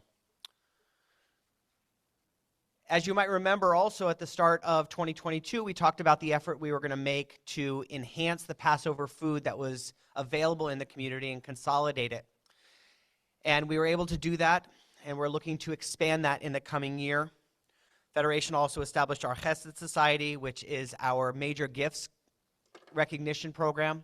Many of you are in the audience. We appreciate it. Those of you that have not yet hit that threshold, you're more than welcome to. We would really appreciate it. But what also we did is we created a new vision statement. Because one of the things we learned from the survey was people had a hard time understanding exactly what Jewish Federation is and does. So in your folder, along with all the other materials we put together, is our new mission, not our new mission statement, our vision statement, that we think better articulates the work that we've been doing. Now in the year ahead, in 2023, even though we just started, we are looking to strengthen our place as the Jewish voice for our community on a wide range of areas. We're going to continue our work around changing the culture of security, as I mentioned. We're also looking to coordinate some in-person, hands-on security training, as well as some elder abuse training, not how to, but how to counteract it. As I've read my note, I'm like, this just comes across the wrong way. We're also going to be working on something slightly different, along the lines of security, but really addressing anti-Semitism. As we all have seen, and some of our communities in this area have been really hit by the flyering, the Jew blaming of everything from COVID to immigration and everything in between to the Jewish community. And so we're going to be developing a coordinated strategic approach to combat that anti-Semitism. This is going to include a series of letters and outreach to our local elected officials, including mayors, city council members, county, even state legislatures. We're going to be asking them to take a few different steps. Number one, like the Jewish Federation, adopt IHRA's working definition of anti-Semitism. We're going to also ask them to sign on to the American Jewish Committee and the U.S. Conference of Mayors joint statement committing to combat anti-Semitism in their cities. As of right now, there are 700 plus mayors across the country that have signed on to it. Only 3 in our community have signed on. We're going to ask them to pass resolutions denouncing and condemning anti-Semitism in all forms of hatred, including the Jew-blaming flyers I mentioned before. As well as we're going to be asking them to adopt a zero-tolerance policy against anti-Semitism and hatred of all kinds. This work is going to also filter down to the schools, and we're going to be asking the school superintendents and boards of education do something similar, as well as offer to participate in assemblies to address anti-Semitism, talk about it, and discuss how it is detrimental to not just the Jewish community, but to the rest of the community as a whole. I'm also going to be starting a series of op-ed articles trying to draw attention and call out the mayors if they haven't signed on to these type of actions. So please be on the lookout for that. We're also going to continue our work for Passover and also hopefully for Hanukkah as well by working with our local grocers, specifically in the eastern part of our community with Stater Brothers and in the western part with Gelson's, to try to get them to more consolidate and make more prominent the food for Passover. In November, Jewish Federation was invited to join JPAC, California. JPAC is the Jewish Public Affairs Committee of California. It is the voice of California's Jewish community at the state capitol. It is comprised of California's leading Jewish community organizations, including federations, Jewish community relation councils, Jewish family service agencies, and others, when they advocate in Sacramento on behalf of the Jewish community's concerns and broadly shared values. The member organizations collectively serve hundreds of thousands of Californians of all backgrounds and represent the interests of California's 1.2 million Jews, making it the single largest coalition of Jewish organizations in the nation. JPAC is committed to upholding two core pillars. That is, one, to fight for issues that directly support the Jewish community, and fight for issues that directly further Jewish values. By joining this illustrious organization, our Jewish Federation will ensure that our local Jewish community's voice is heard in Sacramento on issues that affect our Jewish community. And of course, all of this that we're doing is in addition to the programs and services that we hope you're familiar with. Includes Every Person Has a Name, which Julie mentioned, and there are still spots available for signing up to read names. This year, we're once again going to be having an exhibition directly from Yad Vashem that was made possible by Pasadena Jewish Temple and Pasadena Jewish Temple and Center Sisterhood. This exhibition is coming from our relationship we've developed with American Society for Yad Vashem. Camp Gan Shalom will be returning for another highly anticipated summer of activities. Our cultural arts program is gearing up for another busy year with our spring musical. In fact, the Drowsy Chaperone auditions start at 2 p.m. today. Those of you that are interested, please feel free to come on out.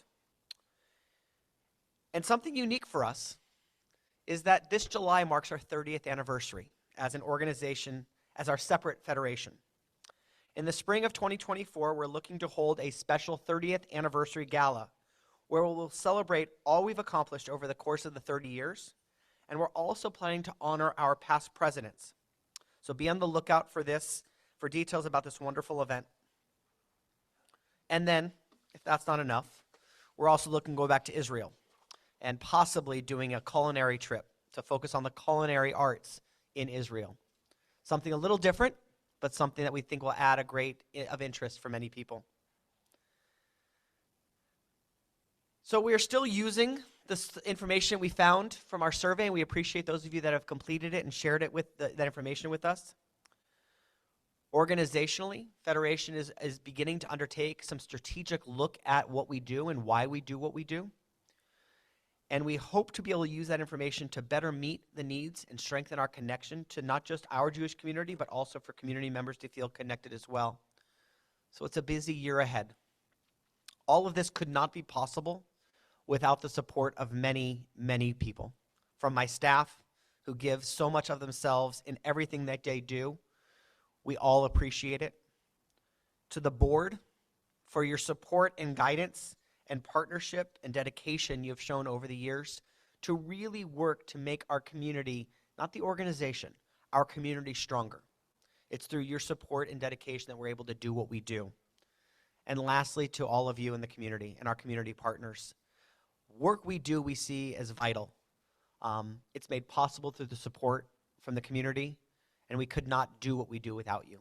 So thank you so much. It's going to be an exciting year. I know that there's a lot of trepidation with so many different things going on with the rise of anti-Semitism, but know that the Jewish Federation's here and working with our community partners to really make a difference. We're not going to eradicate anti-Semitism, but what we can do is make it so that it seems less prominent, less instances of it, and really work towards getting more people to stand up with us in order to work towards making our community stronger. So with that, I want to say again, thank you so much for everyone being here. Thank you, Kol HaEmek, for performing yet again. It's always wonderful to have you with us. To our scholarship awardees, Anya Rose and Avery Handley, Mazal Tov, congratulations. And we, as a community, we're excited to see who you become, where you land, and what you will bring and take with you from our community. To Temple with Israel of Pomona for hosting us, for Tamara Fisher as our caterer, thank you so much for always stepping in. I don't know if you've noticed, besides the popcorn on the tables, the baseball helmets, there was a glove earlier on the display. We really appreciate you, the dedication and commitment you bring to this. And we look forward to seeing you at upcoming events. So with that, I officially conclude our meeting. Thank you so much, and hope you have a great rest of the day. Now, as we transition, I'd like to invite back up Cantor Judy Sofer to award this year's Volunteer of the Year. So I'd just like to say that we are a small federation, but we are very mighty, and there are so many people that deserve to be Volunteers of the Year. Some of them have already been Volunteers of the Year. Others will be in the future. And we can't award all the people that we want, but the reason that I think I just suggested this person today, and she was chosen, I guess, by the board, right, John? The board agreed.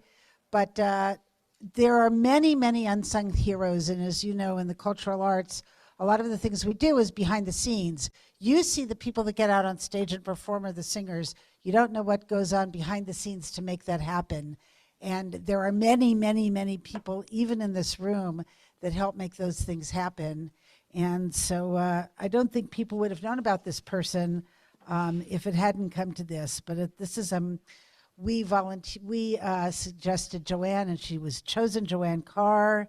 And I'll tell you a little bit about her. She went to school at LA Unified School District, and then she received a BA and an MA in theater from USC, where she participated in the Edinburgh Festival Fringe in 1975.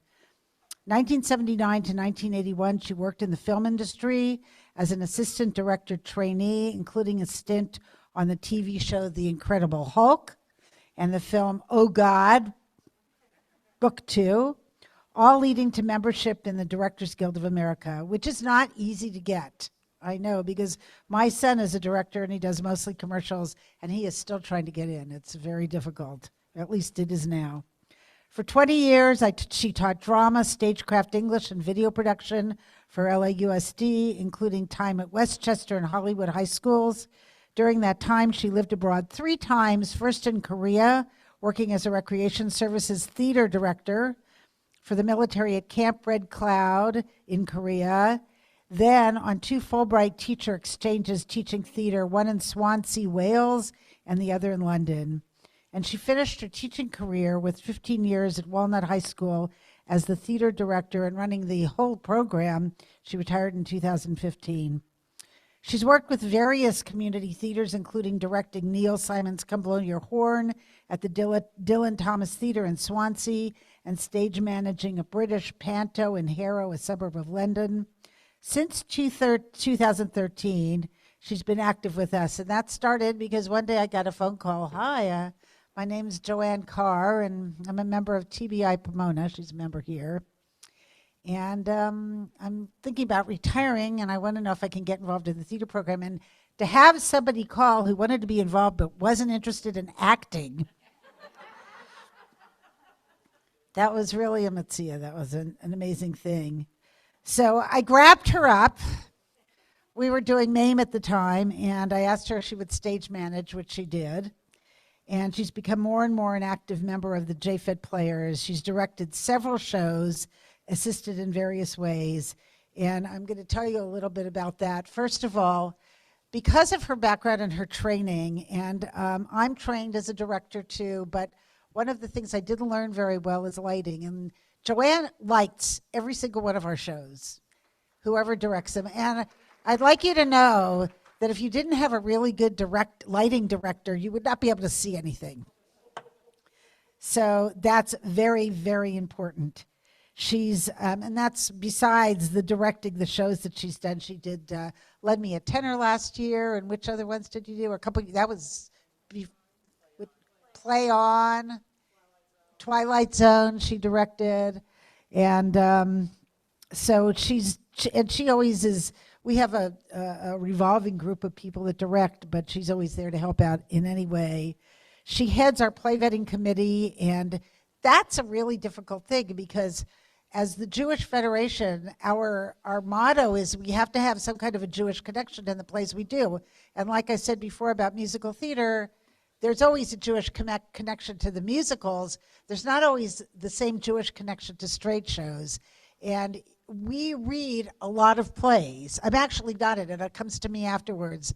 But we read a lot of plays to find something that would be interesting to the community. It doesn't have to be Jewish in any way, but has the Jewish connection. Because, again, our goal is to show the Jews in the world what we have that is so special here culturally.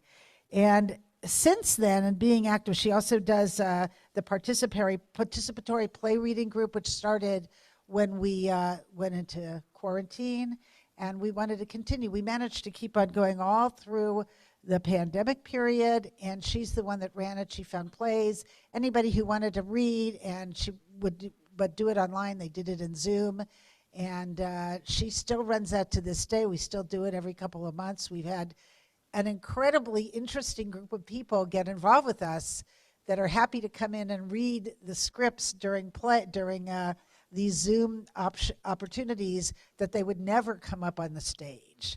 So if you ever thought of acting, please get involved in this. They send it out in our announcements.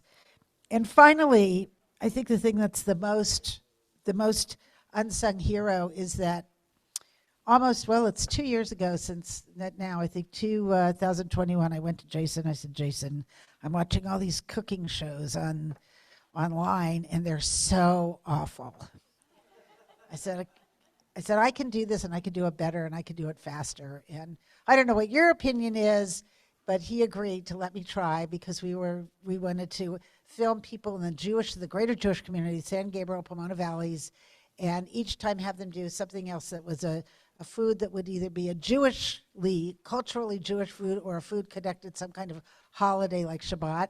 And so we started out, and I never really studied editing. And let me tell you, the trick in no matter what you do is in the editing. And Joanne says, well, I know a little bit. I'll come and try. Every single month she comes and she spends hours with me editing all of our Jewish cooking connections. This is really difficult. It's really tricky. And I applaud you, Joanne, because I still haven't learned how to do it like you do. I'd like to invite up Joanne Karr, our Volunteer of the Year.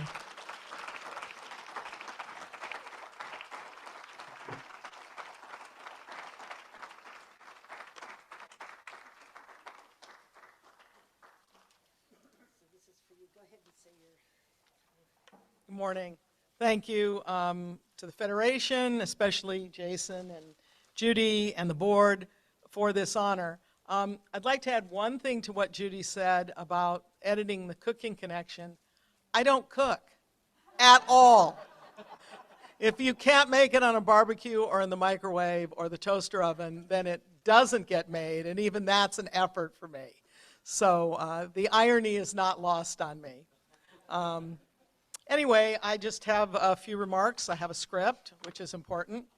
I remember getting the snail mail newsprint version of the Federation newsletter about 10 years ago with an ad in it for participation in JFED Players and a production of the Pajama Game.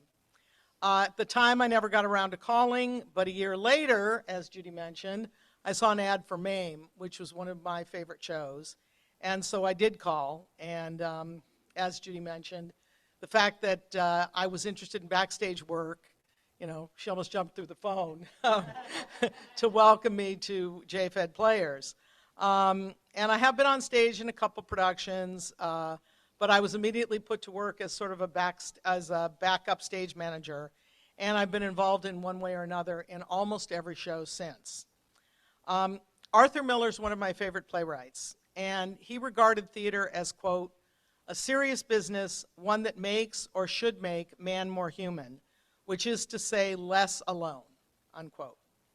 Theater emphasizes our identity as human beings and brings us together, whether by working in unison to create an ephemeral piece of art or by sitting in the dark with friends and strangers, silently sharing ideas and emotions. The Federation and JFED Players have helped me discover and emphasize more of my own Jewish identity and have brought me together with others I probably never would have known. Among other things, I've expanded my Jewish community, gone to Israel, participated in Havdalahs and Holocaust remembrance events, and of course, made a bunch of friends. And I've been able to create theater, thus also contributing in some small way to the humanity of others. Once again, thank you for this honor.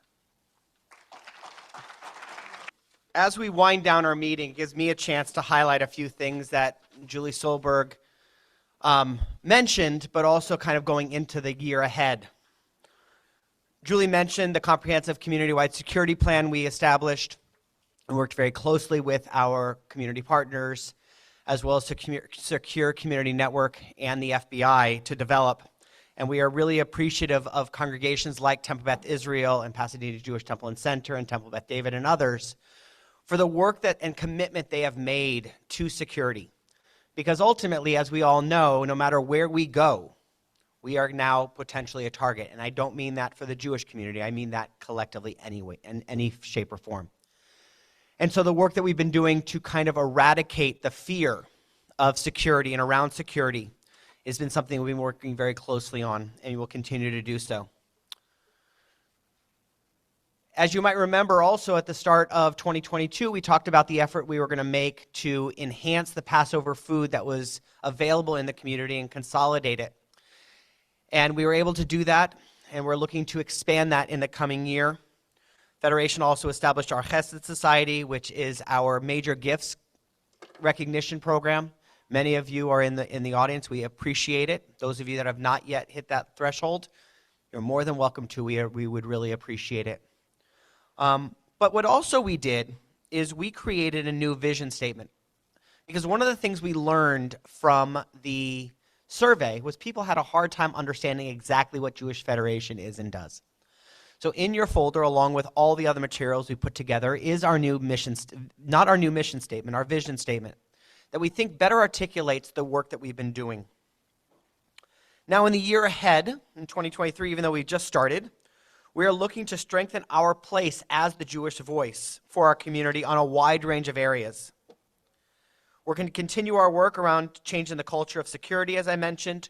We're also looking to coordinate some in-person, hands-on security training, as well as some elder abuse training, not how to, but how to counteract it. As I've read my note, I'm like, this just comes across the wrong way. We're also going to be working on something that's slightly different, along the lines of security, but really addressing anti-Semitism. As we all have seen, and some of our communities in this area have been really hit by the flyering, the Jew blaming of everything from COVID to immigration and everything in between to the Jewish community. And so we're going to be developing a coordinating strategic approach to combat that anti-Semitism. This is going to include a series of letters and outreach to our local elected officials, including mayors, city council members, county, even state legislatures. We're going to be asking them to take a few different steps. Number one, like the Jewish Federation, adopt IHRA's working definition of anti-Semitism. We're going to also ask them to sign on to the American Jewish Committee and the U.S. Conference of Mayors joint statement committing to combat anti-Semitism in their cities. As of right now, there are 700 plus mayors across the country that have signed on to it. Only 3 in our community have signed on. We're going to ask them to pass resolutions denouncing and condemning anti-Semitism and all forms of hatred, including the Jew-blaming flyers I mentioned before. As well as we're going to be asking them to adopt a zero-tolerance policy against anti-Semitism and hatred of all kinds. This work is going to also filter down to the schools, and we're going to be asking the school superintendents and boards of education do something similar, as well as offer to participate in assemblies to address anti-Semitism, talk about it, and discuss how it is detrimental to not just the Jewish community, but to the rest of the community as a whole. I'm also going to be starting a series of op-ed articles trying to draw attention and call out the mayors if they haven't signed on to these type of actions. So please be on the lookout for that. We're also going to continue our work for Passover and also hopefully for Hanukkah as well by working with our local grocers, specifically in the eastern part of our community with Stater Brothers and in the western part with Gelson's, to try to get them to more consolidate and make more prominent food for Passover. In November, Jewish Federation was invited to join JPAC, California. JPAC is the Jewish Public Affairs Committee of California. It is the voice of California's Jewish community at the state capitol. It is comprised of California's leading Jewish community organizations, including federations, Jewish community relation councils, Jewish family service agencies, and others, when they advocate in Sacramento on behalf of the Jewish community's concerns and broadly shared values. The member organizations collectively serve hundreds of thousands of Californians of all backgrounds and represent the interests of California's 1.2 million Jews, making it the single largest coalition of Jewish organizations in the nation. JPAC is committed to upholding 2 core pillars. That is, 1, to fight for issues that directly support the Jewish community, and fight for issues that directly further Jewish values. By joining this illustrious organization, our Jewish Federation will ensure that our local Jewish community's voice is heard in Sacramento on issues that affect our Jewish community. And of course, all of this that we're doing is in addition to the programs and services that we hope you're familiar with. Includes Every Person Has a Name, which Julie mentioned, and there are still spots available for signing up to read names. This year, we're once again going to be having an exhibition directly from Yad Vashem that was made possible by Pasadena Jewish Temple and Pasadena Jewish Temple and Center Sisterhood. This exhibition is coming from our relationship we've developed with American Society for Yad Vashem. Camp Gan Shalom will be returning for another highly anticipated summer of activities. Our cultural arts program is gearing up for another busy year with our spring musical. In fact, the Drowsy Chaperone auditions start at 2 p.m. today. Those of you that are interested, please feel free to come on out. And something unique for us is that this July marks our 30th anniversary as an organization, as our separate federation. In the spring of 2024, we're looking to hold a special 30th anniversary gala where we'll celebrate all we've accomplished over the course of the 30 years, and we're also planning to honor our past presidents. So be on the lookout for details about this wonderful event. And then, if that's not enough, we're also looking to go back to Israel and possibly doing a culinary trip to focus on the culinary arts in Israel. Something a little different, but something that we think will add a great of interest for many people.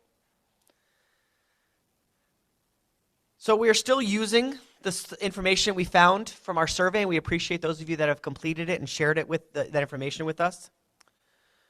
Organizationally, Federation is beginning to undertake some strategic look at what we do and why we do what we do. And we hope to be able to use that information to better meet the needs and strengthen our connection to not just our Jewish community, but also for community members to feel connected as well. So it's a busy year ahead. All of this could not be possible without the support of many, many people. From my staff, who give so much of themselves in everything that they do, we all appreciate it. To the board, for your support and guidance and partnership and dedication you have shown over the years to really work to make our community, not the organization, our community stronger.